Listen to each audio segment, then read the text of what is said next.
Hello students, welcome to ideal English tutorial. তোমাদের কিছু প্রশ্ন নিয়ে যেগুলো তোমরা আমার বিভিন্ন ভিডিওতে কমেন্ট করে জানিয়েছো এবং এছাড়াও আমাকে পার্সোনাল নাম্বারে মেসেজ করে জানিয়েছো যে সমস্ত প্রশ্নের উত্তরগুলো তোমরা পারছো না, তো সেরকম কিছু প্রশ্ন সিলেক্ট করে আজকের এই Q&A ভিডিও অর্থাৎ কোয়েশ্চেন অ্যান্ড আনসার ভিডিও, এবং আগামী দিনেও আমি চেষ্টা করব তোমাদের কিছু বিশেষ প্রশ্ন সিলেক্ট করে বিভিন্ন রকম এপিসোড তৈরি করার। তো তোমাদের অনুরোধ করব, তোমরা আগামী দিনে যে সমস্ত প্রশ্ন পারছো না বা গ্রামার পারছো না সেগুলো অবশ্যই কমেন্ট বক্সে তোমরা কমেন্ট করে জানাবে। তো আজকে দেখো বিশেষ কয়েকটা প্রশ্ন গ্রামার থেকে আমি আলোচনা করব যেগুলো তোমাদের খুব কাজে লাগবে।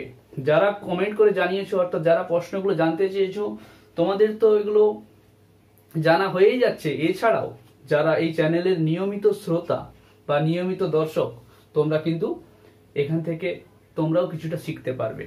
তো প্রথমেই শুভেচ্ছা জানাবো সেই সমস্ত ছাত্রছাত্রীদের যারা কমেন্ট করেছো, আর যারা কমেন্ট করতে চাইছো বা লজ্জা পাচ্ছ তোমাদেরও বলবো দেখো কমেন্ট করো, আশা করি তোমাদেরও কিছুটা হেল্প করার চেষ্টা করব। তো প্রথমেই ইন্দ্রনীল কর্মকার, ক্লাস 9 নবম শ্রেণীর ছাত্র ইন্দ্রনীল কর্মকার, তোমাকে অনেক শুভেচ্ছা। তোমার দেওয়া যে 4টা প্রশ্ন যেগুলো তুমি পারছিলে না, প্রথমে দেখো সেগুলো সলভ করছি। Heavy rain has caused the cancellation of the day's play. এখানে প্রশ্নটা হচ্ছে বিগিন উইথ ডিউ টু, অর্থাৎ ডিউ টু দিয়ে বাক্যটাকে শুরু করতে হবে। মনে রাখবে এটা এক ধরনের ট্রান্সফরমেশন অফ সেন্টেন্স, অর্থাৎ বাক্যের এখানে রূপান্তর করতে হবে কিন্তু মিনিং চেঞ্জ করা যাবে না, অর্থাৎ মিনিং বা অর্থ কিন্তু অপরিবর্তিত থাকবে। তো সেক্ষেত্রে কি করতে হবে দেখো, এর অর্থটা আগে বুঝে নেব। যে heavy rain has caused the cancellation of the day's plays. Heavy rain মানে ব্যাপক বৃষ্টি বা প্রচুর বৃষ্টি, দিনের খেলা ক্যান্সেলেশন অর্থাৎ সেটাকে খেলাটাকে বিঘ্নিত করেছে। দেখো কস্ট মানে ঘটানো বা সৃষ্টি করা বা করা, তো বৃষ্টির ফলে খেলাটা বন্ধ হয়েছে, এটা হলো অর্থ। তো এটাকে আমি যদি ডিউ টু ইউজ করি কিভাবে করব লক্ষ্য করো। এভাবে করা যাবে যে ডিউ টু হেভি রেন, অর্থাৎ এই যে ডিউ টু হচ্ছে অ্যাপ্রোপ্রিয়েট প্রিপোজিশন।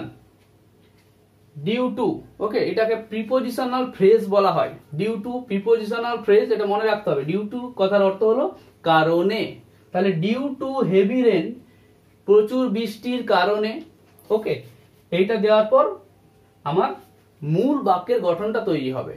অর্থাৎ এই অংশটা কিন্তু আদার্স হিসেবে আমি প্রথমে অ্যাড করতে পারি। ডিউ টু হেভি রেন, দেখো দিনের খেলাটা ক্যান্সেল হয়ে গেল, এভাবে হবে দিনের খেলাটা ক্যান্সেল হয়ে গেল, সেটাকে প্যাসিভ ভয়েসে করতে হবে, তাহলেই বাক্যটা হবে। দা ডেজ প্লে, দেখো এখানে হ্যাজ ছিল, আমি করবো যে হ্যাজ বিন, ওকে, ক্যান্সেলড। বাক্যটাকে পড়ে এর অর্থটা বুঝলেই দেখবে তোমরা বুঝতে পারবে যে কি সহজে এটা করা হলো।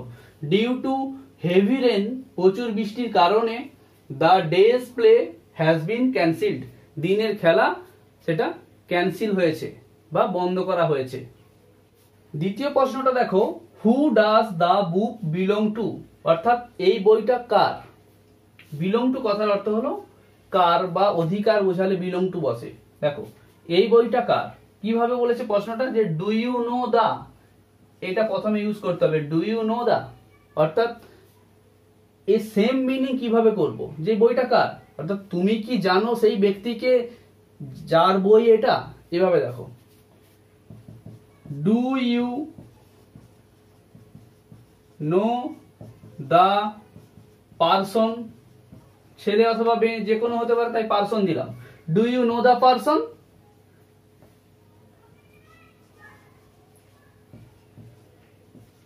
হুজ বুক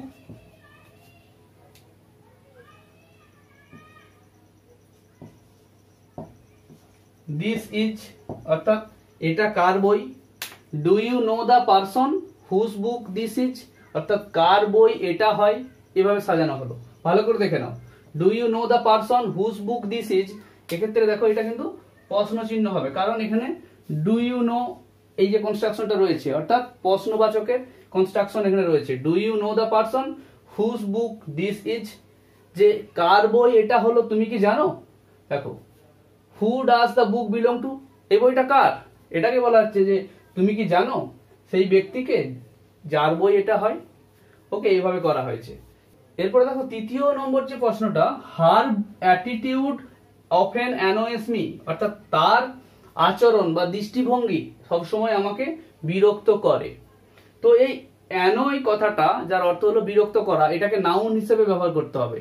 অ্যানয়ের নাউন হচ্ছে যে অ্যানোয়েন্স। তো কিভাবে করব দেখো, তার দৃষ্টিভঙ্গি সবসময় আমার কাছে বা মাঝে মধ্যে আমার কাছে বিরক্তির কারণ হয়, এভাবে করতে পারি।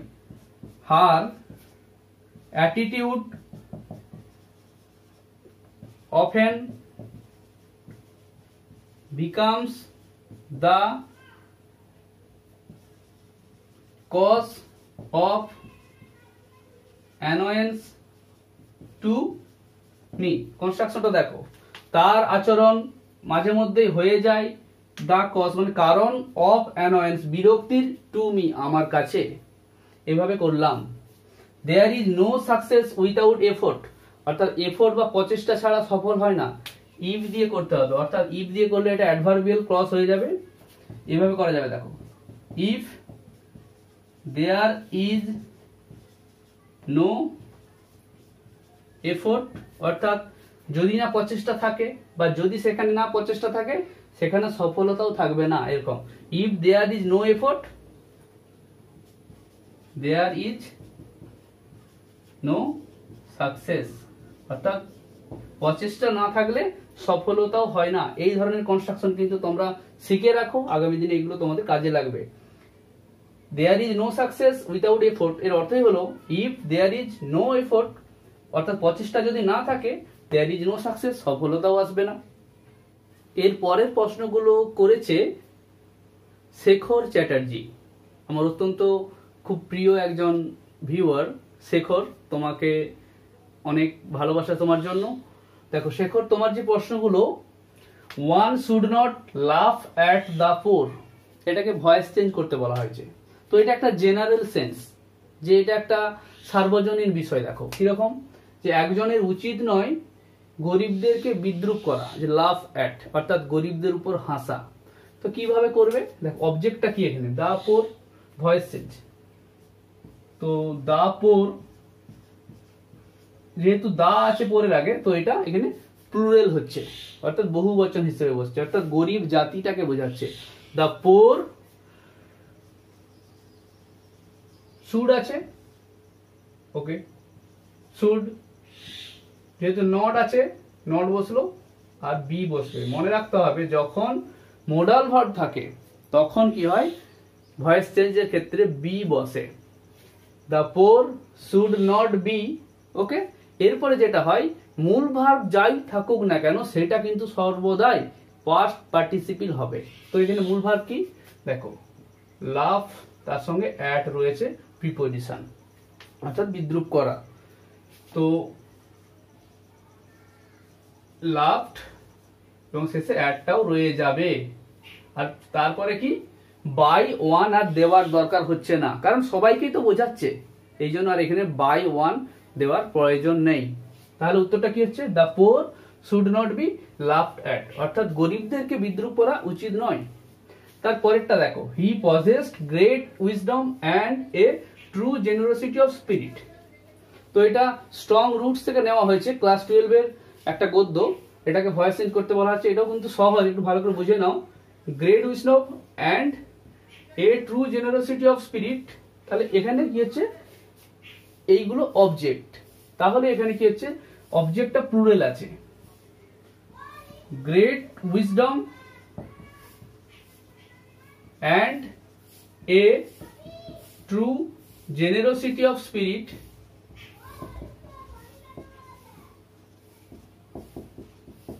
ওকে। তাহলে এটা হচ্ছে পুরোটাই সাবজেক্ট হয়ে গেল। তো যেহেতু এটা পজেসড আছে, দেখো পাস্ট ইনডিফিনাইট টেন্স, তাহলে এখানে ওয়্যার ব্যবহার হবে, অর্থাৎ ওয়াজ বা ওয়্যার, যেহেতু প্লুরাল হচ্ছে অর্থাৎ দুটো জিনিস বোঝাচ্ছে, তাই এখানে ওয়্যার তারপরে মূল ভার্বের past participle possessed by him. এই তো great wisdom and a true generosity of spirit were possessed by him. He put his hands on my shoulders, অর্থাৎ আমার কাঁধে তিনি হাত রাখলেন। দেখো এখানে যে মূল ভার্ব পুট রয়েছে, সবসময় ভয়েস চেঞ্জ করার সময় খেয়াল রাখবে যে মূল ভার্বটা কোন টেন্সে আছে। দেখো এখানে পুট রয়েছে, অনেকের মনে হতে পারে যে এটা প্রেজেন্ট ইনডিফিনাইট টেন্স, কিন্তু এটা নয়, এখানে কিন্তু এটা পাস্ট ইনডিফিনাইট টেন্স। কারণ দেখো আগে হি রয়েছে, যদি এটা প্রেজেন্ট হতো তাহলে এটা হি পুটস হতো, কারণ থার্ড পারসন সিঙ্গুলার হলে মূল ভার্বের সঙ্গে এস বাই এস যোগ হয়, তো পুটস হতো। কিন্তু এখানে দেখো পুট আছে, অর্থাৎ put put put past form use হয়েছে এখানে, তাহলে এটা পাস্ট ফর্মের ভয়েস চেঞ্জ হবে বা পাস্ট টেন্স অনুযায়ী ভয়েস চেঞ্জ হবে। দেখো হি পুট হিজ হ্যান্ডস, তো হিজ হ্যান্ডসটা এখানে অবজেক্ট, লিখে ফেললাম হিজ হ্যান্ডস। ওকে, ওয়ার বসবে past indefinite tense, his hands were put, তারপর বাকিটা on my shoulders by he থেকে হিম। লক্ষ্য করো his hands were put on my shoulders by him.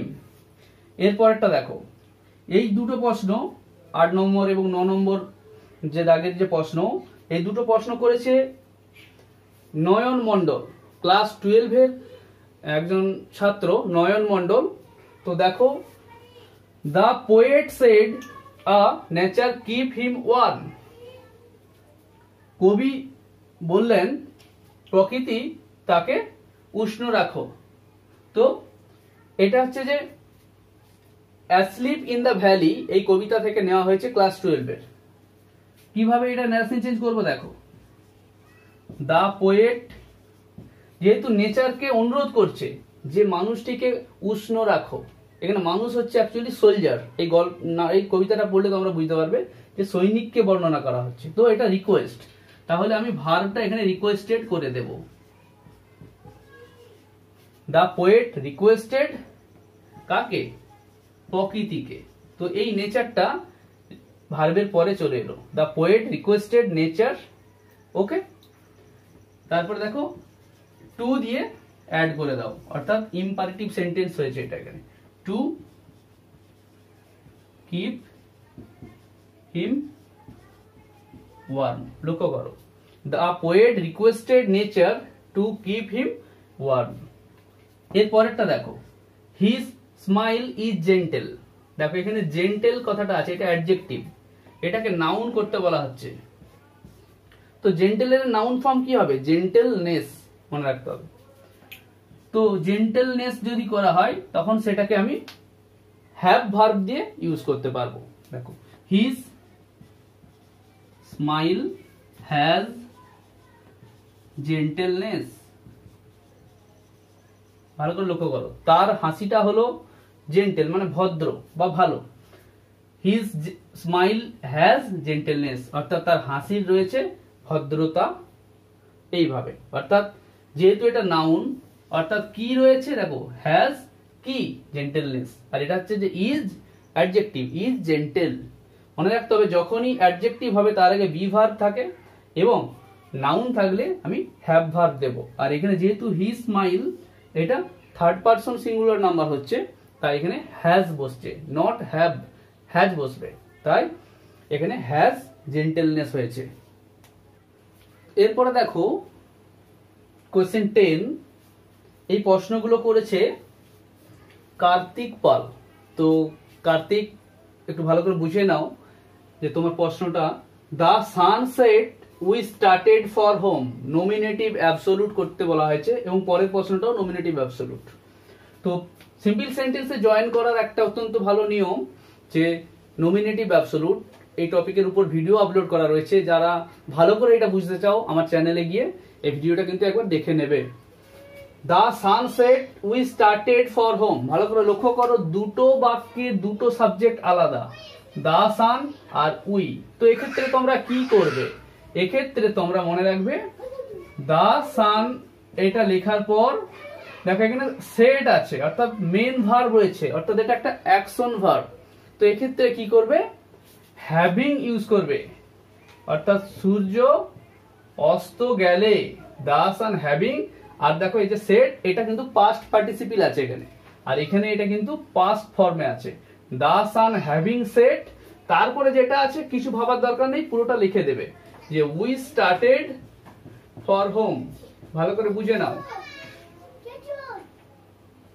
We started for home কি হলো, the sun having set we started for home. এর পরেরটা দেখো, the meeting was over, the crowd dispersed, অর্থাৎ মিটিংটি শেষ হলো, জনগণ চলে গেল, অর্থাৎ পালিয়ে গেল। তো এখানে দেখো বি ভার্ব রয়েছে, এখানে কিন্তু আর কোনো অ্যাকশন ভার্ব নেই, অর্থাৎ এখানে দেখো এটা অ্যাকশন ভার্ব ছিল এবং এটা অ্যাক্টিভ ভয়েসে ছিল, তাই এটা হ্যাভিং সেট বসেছিল। আর এখানে দেখো শুধুমাত্র বি ভার্ব, আর কিছু কিন্তু নেই এখানে। তো বি ভার্ব থাকলে তোমরা কি করবে, সিম্পলি এখানে বিইং বসিয়ে দেবে। ওকে, দেখো দ্য মিটিং বিইং ওভার, বাকি যা আছে তাই, দ্য ক্রাউড ডিসপার্সড। আশা করি তোমরা বুঝতে পারলে। তো কি করবে দেখো, যখন এই বাক্যটা অ্যাক্টিভ ভয়েসে থাকবে তখন কি করবে, হ্যাভিং দিয়ে মূল ভার্বের পাস্ট পার্টিসিপল।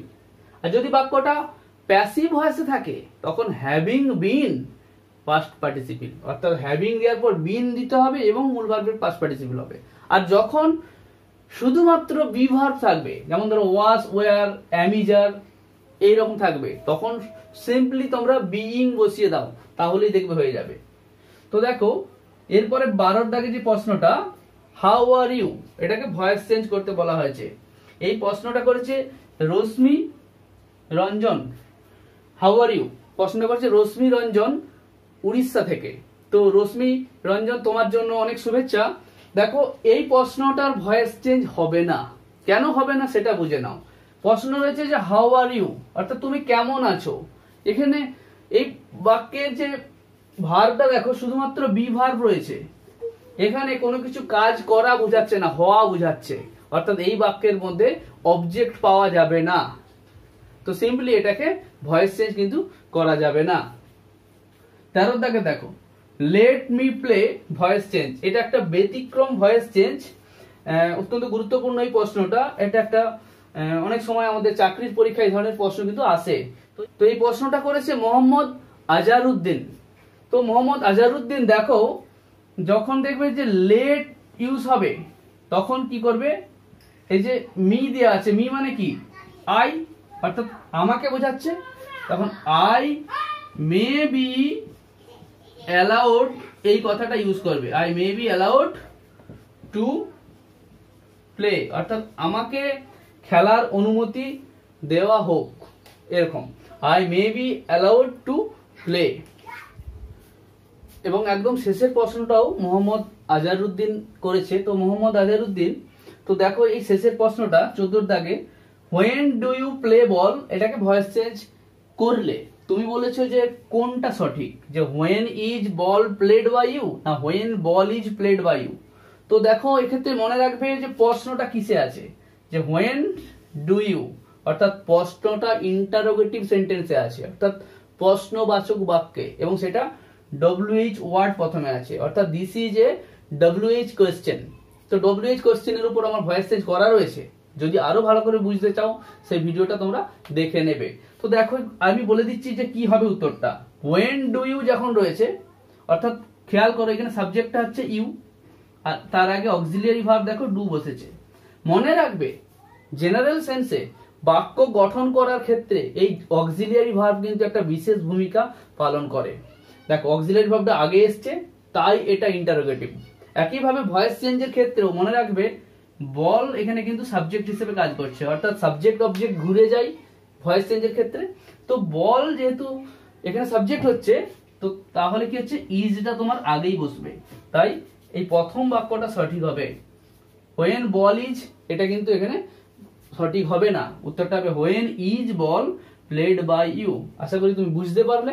আগামী দিনে এই ধরনের প্রশ্ন যদি তোমাদের ডাউট থাকে বা আরো নতুন কিছু প্রশ্ন নিয়ে যদি তোমাদের ডাউট থাকে অবশ্যই ভিডিও কমেন্ট বক্সে জানাবে। তো কেমন লাগলো এই ভিডিওটা, আগামী দিনে এই ধরনের ভিডিও তোমরা চাও কিনা অবশ্যই কমেন্টে জানাও। আর যদি এই চ্যানেলটা ভালো লাগে তো তোমাদের বন্ধুদের মধ্যে একটু শেয়ার করে দিও। ভালো থেকো। Love English, English in love you.